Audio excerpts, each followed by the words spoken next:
नमस्कार मित्रों, मैं नरेंद्र भारद्वाज एस्ट्रो ज्ञान विज्ञान में आपका स्वागत करता हूं।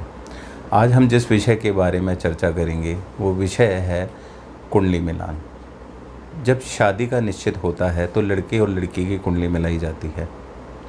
अब ये कुंडली किस लिए मिलाई जाती है, इसके कई कारण होते हैं।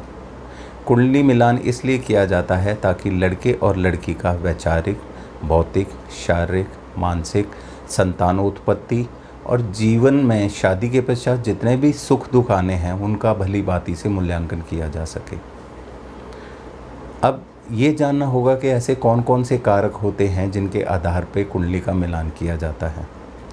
तो ऐसे 4 विभिन्न कारक होते हैं जिनके आधार पर हम कुंडली मिलान करते हैं। पहला, लगन कुंडली से 7वां भाव, जिसे कि जया भाव भी कहा जाता है। 7वां भाव डेली वेजेस का, पार्टनरशिप का, डिज़ायर का, काम उत्तेजना का, छोटी यात्राओं का, देश हो या विदेश, इन सब का भी कारक है। लेकिन महत्वपूर्ण कारक, क्योंकि जया भाव कहते हैं तो ये कुंडली मिलान में महत्वपूर्ण कारक होता है। दूसरा कारक, सप्तम भाव का जो स्वामी होता है, जिसे हम सप्तमेश कहते हैं, वो ग्रह जो होता है वो दूसरा कारक होता है। तीसरा कारक शुक्रदेव, शुक्र ग्रह, ये तीसरा कारक होता है। और चौथा कारक होता है लड़के और लड़की की चंद्र राशि से 7वां भाव और 7वें भाव को देखने वाले ग्रह। अब हम ऐसे योगों की चर्चा करेंगे जो कि सामान्य शादी योग्य योग होते हैं। एक तरफ हम लड़के की कुंडली रखेंगे और दूसरी तरफ हम लड़की की कुंडली रखेंगे। लड़के की कुंडली से मिलान करते हुए हम लड़की की कुंडली की तरफ जाएंगे। पहला योग, लड़के की लगन कुंडली में सप्तमेश जिस राशि में बैठा है वही कन्या की लगन राशि होती है, तो हम ये कहेंगे कि ये उत्तम योग है। मान लीजिए कि मेष लगन राशि है लड़के की और सप्तमेश मकर राशि में बैठा हुआ है और मकर राशि ही कन्या की लगन राशि है, तो ये उत्तम योग है। दूसरा योग, अगर चंद्र राशि वो राशि होती है जिस भाव में चंद्रदेव विराजमान होते हैं। लड़के की कुंडली में चंद्र राशि से सप्तम भाव की जो राशि होगी वही कन्या की अगर लगन राशि है, तो ये हम कहेंगे कि ये एक उत्तम योग है। लड़के की लगन राशि में लग्नेश जिस राशि में बैठा है, अगर वही कन्या की राशि है लगन राशि, तो भी ये उत्तम योग है। ये तीसरा उत्तम योग है। चौथा योग, अगर लड़के की चंद्र राशि से सप्तम भाव पे जो ग्रह दृष्टि डाल रहे हैं वो ग्रह जिस राशि में विराजमान है, अगर उनमें से कोई राशि कन्या की लगन राशि है, तो भी ये उत्तम योग माना जाएगा। अब कुछ ऐसे भी सामान्य योग होते हैं जो शादी के लिए योग्य होते हैं। जैसे लड़की की लगन कुंडली में 7वें भाव की जो राशि है, अगर वही कन्या की राशि है लगन राशि, तो भी ये उत्तम योग माना जाएगा। अगर लड़के का सप्तमेश जिस राशि में उच्च का होता है या फिर नीच का होता है वही कन्या की लगन राशि है, तो भी ये उत्तम योग माना जाएगा। इसके अलावा और भी कुछ ऐसे योग होते हैं जो कि कलत्र राशि से जुड़े होते हैं, उसकी भी हम चर्चा करेंगे। कलत्र राशि किसे कहते हैं? कलत्र राशि वो राशि होती है जो 7वें भाव के नवांश के स्वामी की जो राशियां होती हैं वो कलत्र राशि होती हैं। सप्तमेश का स्वामी जिस राशि में उच्च का होता है वो भी कलत्र राशि होती है। और तीसरा, सप्तमेश का जो नवांश होता है उस नवांश की राशि का स्वामी की जो राशियां होती हैं वो भी कलत्र राशि होती है। अब कलत्र राशि का कुंडली मिलान में क्या योगदान है? अगर इन सब कलत्र राशियों में कोई भी राशि संबंधित लगन राशि से है तो हम ये मानेंगे ये भी बहुत ही उत्तम योग है। अब हम ऐसे योगों की चर्चा करेंगे जिन योगों को हम ये कहते हैं कि इन योगों के मिलने से पति पत्नी में आपस में बड़ा ही प्रेम संबंध होता है। अगर लड़के की लगन कुंडली में शुक्र देव जिस राशि में बैठे हों, वही कन्या की अगर लगन राशि हो, तो हम कहेंगे दोनों में, लड़के और लड़की में शादी के पश्चात आपस में बड़े ही मधुर संबंध होंगे, प्रेम संबंध अच्छे होंगे। दूसरा योग, अगर लड़के की लगन कुंडली में सप्तमेश और लग्नेश दोनों के संपुटों को जोड़ दें, तो जोड़ने के पश्चात जो नवांश आएगा वो नवांश राशि या उस नवांश के स्वामी की राशियाँ जो भी होंगी, वह उनमें से कोई एक राशि कन्या की लगन राशि हो, तो भी हम ये कहेंगे कि दोनों में शादी के पश्चात बहुत ही अच्छे संबंध होंगे। यहाँ ये चीज़ समझने की ज़रूरत है कि नवांश राशि या नवांश के स्वामी की राशि कौन सी होती है।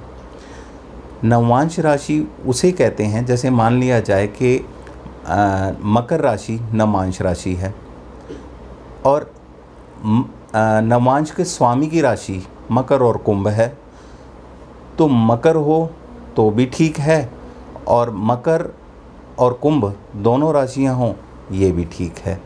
तो इनमें से दोनों में से भी कोई भी लगन राशि होगी कन्या की, तो हम ये कहेंगे कि ये एक बहुत ही मधुर योग होगा। अब हम, जैसे कि हमने पहले पढ़ा कलत्र राशि, जैसा कि हमने बताया कि सातवां भाव सप्तमेश, सातवें भाव का स्वामी सप्तमेश जिस राशि में उच्च का होता है, अगर वह राशि कन्या की लगन राशि है, तो हम ये कहेंगे कि बहुत ही अच्छा संबंध होगा शादी के पश्चात लड़के और लड़की में। अब मान लिया जाए कि लड़के की लगन राशि मेष है और सप्तमेश है शुक्र, और शुक्र उच्च होता है मीन राशि में, तो अगर मीन राशि कन्या की लगन राशि होगी तो आपस में बहुत ही अच्छा संबंध होगा लड़के और लड़की का।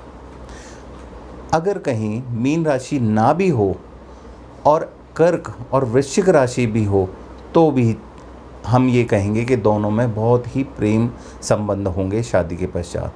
तो कहने का मतलब, सप्तमेश जिस राशि में उच्च का है उससे त्रिकोण, पांचवी राशि कर्क और नौवीं राशि वृश्चिक हो, तो ये भी बहुत ही अच्छा योग माना जाएगा। कलत्र राशि की त्रिकोण राशि अगर कन्या की लगन राशि होगी तो ये बहुत ही अच्छा योग है।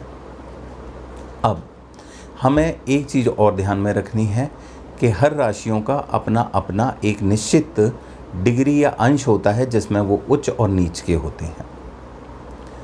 अब हम आगे बढ़ते हैं। एक आखिरी और योग है, कारक है, जिसे हम तत्व कारक कहते हैं, जो कि लड़के और लड़की का आपस में अच्छे प्रेम संबंध का कारक माना जाता है।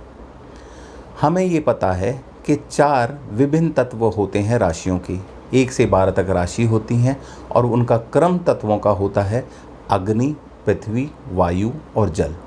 जिस क्रम में मैंने ये तत्व बताए उसी क्रम में आगे बढ़ बढ़ के ये 12 राशियों तक संपूर्ण होते हैं।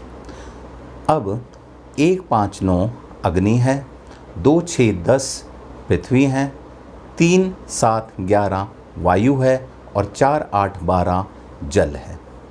ये हमें मानना है या ये हम मानते भी हैं कि जल और अग्नि का आपस में कोई मेल नहीं होता।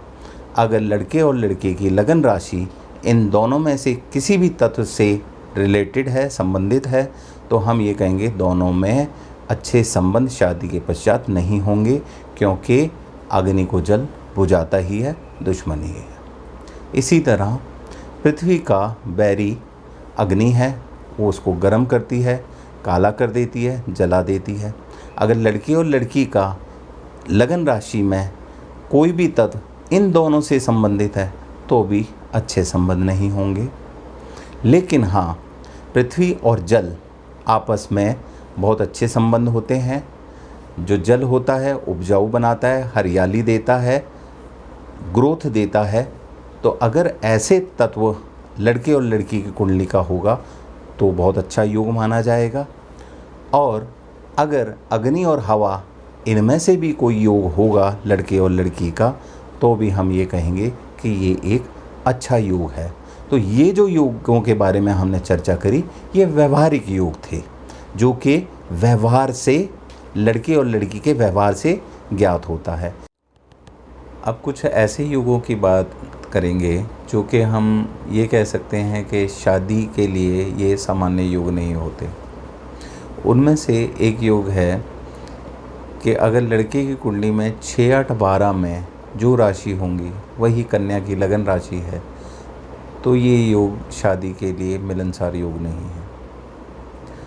अगर लड़के की कुंडली में 6, 8, 12 में कोई पाप ग्रह बैठा हो, उससे संबंधित राशियां भी अगर कन्या की लगन राशि है, तो भी हम कहेंगे कि ये शादी से संबंधित योग नहीं है। एक योग लग्नारूढ़ और सप्तमारूढ़ से बनता है। लग्नारूढ़ किसे कहते हैं? लगन भाव से लग्नेश जिस भाव में बैठा होता है,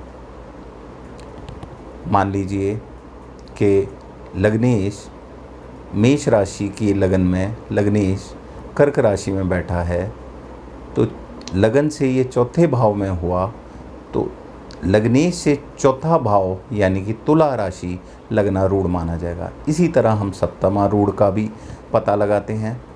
तो अगर सप्तमारूढ़ लग्नारूढ़ से पहले, तीसरे, चौथे, 5वें, 7वें, 9वें, 10वें या 11वें भाव में है, तो ये अच्छा संबंध है शादी के पश्चात पति पत्नी का। लेकिन अगर लग्नारूढ़ से सप्तमारूढ़ दूसरे, छठे, 8वें या 12वें भाव में है, तो ये आपस में मधुर संबंध का परिणाम नहीं देगा। ये एक अच्छा संबंध नहीं कहा जाएगा। इसके अलावा कुछ ऐसे दोष होते हैं जो हमें कुंडली मिलान में देख लेने चाहिए। सर्वप्रथम है कुंज दोष, जिसे हम मांगलिक दोष भी कहते हैं। अगर 2, 4, 7, 8, 12 भाव में कुंडली के लड़के या लड़की की मंगल बैठा हुआ है, तो हम ये कहेंगे कि ये कुंज दोष है। अब इसके कुछ अपवाद भी हैं। अगर सप्तम भाव का स्वामी सप्तम भाव में ही बैठ जाए तो कुंज दोष का निवारण हो जाता है, मांगलिक दोष का निवारण हो जाता है। दूसरा, अगर मंगल योग कारक ग्रह हो। तीसरा, अगर बृहस्पति देव की दृष्टि पड़ गई हो। चौथा, अगर शुक्र देव की दृष्टि पड़ गई हो, या फिर ये शुभ ग्रह साथ में मंगल के बैठे हों, या फिर चंद्रदेव साथ में बैठे हों। तो ऐसे कुछ अपवाद हैं, इनके बारे में हम बाद में चर्चा करेंगे। इसके अलावा एक दोष और भी होता है जिसे हम शनि दोष भी कहते हैं। अगर लड़की कुंडली में 8वें भाव में शनि देव बैठे हैं, या कोई पाप ग्रह बैठा है, नीच का बैठा है, शत्रु ग्रह बैठा है, तो ये शादी के लिए अच्छा योग माना नहीं जाता। इसी तरह लड़की की कुंडली में भी दूसरे और 7वें भाव में पाप ग्रह या शनि देव बैठे हैं, तो भी ये एक अच्छा योग नहीं माना जाता। अब कुंज दोष या शनि दोष जिसकी कुंडली में भी है, अगर कुंज दोष के लड़के की शादी कुंज दोष की लड़की से कर दी जाए, तो फिर ये दोष का निवारण हो जाता है। ऐसी शादियां सामान्य मानी जाती हैं। तो ऐसे कुछ योग हैं जो कि हमने आज कुंडली मिलान के लिए चर्चा में लाई। इसके अलावा कुछ ऐसे भी बातें थीं जो मैंने कुंडली मिलान के समय बताई, जैसे लग्नारूढ़, सप्तमारूढ़, चंद्र राशि, लग्नेश, नवांश इत्यादि इत्यादि, जो कि कोई भी जो नया सीखने वाला है उसकी शायद समझ में ना आई हो। तो मैं एक अपना अगला वीडियो ला रहा हूँ जो कि फ्रेशर्स या बेसिक्स जो जिनको नहीं पता उनके लिए है। इसके अलावा मैं ये कहना चाहूँगा कि अगर किसी को भी ये वीडियो पसंद आया तो वो इस चैनल को सब्सक्राइब करें और बेल आइकन ज़रूर दबाएं, ताकि आपको समय समय पर नए नए नोटिफिकेशन या वीडियोस प्राप्त होते रहें। धन्यवाद।